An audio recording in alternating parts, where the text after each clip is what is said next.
आज नेताका छोराछोरी जो यहाँ भाषण गरिरहेछन्, यी नेताका छोराछोरी र केही कर्मचारी र उच्च पदस्थका छोराछोरी युरोप अमेरिका पढ्ने तर गरिब दुखी जनताका छोराछोरी आज दुबई र खाडीमा गएर बेल्चा हान्नुपर्ने, एक वर्षमा होइन यो 16 वर्षमा 14,000 भन्दा बढी युवाहरू रातो बाकसमा लास भएर फिर्ता हुने, त्यो बनाउनका लागि यो व्यवस्था यिनीहरूलाई अझै चाहिएको छ। 26 खर्ब वैदेशिक ऋण भयो, त्यसका लागि व्यवस्था चाहिएको छ।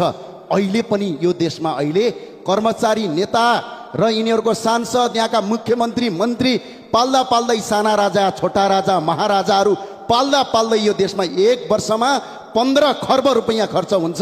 त्यो जोगाउनका लागि यो व्यवस्था यिनीहरूलाई चाहिएको छ। माननीय सभामा यो व्यवस्था जनतालाई चाहिएको होइन। के अहिलेको प्रधानमन्त्री जनताले चुनेको हो? के अहिलेको राष्ट्रपति जनताले चुनेको हो? सीमित यही संसदभित्र भएका केही व्यक्तिले चुनेको। यदि दम, हिम्मत र क्षमता जनतामा जान सक्ने छ भने जनताबाट प्रत्यक्ष निर्वाचित कार्यकारी प्रधानमन्त्री गरेर स्वीकार्छौँ। त्यसपछि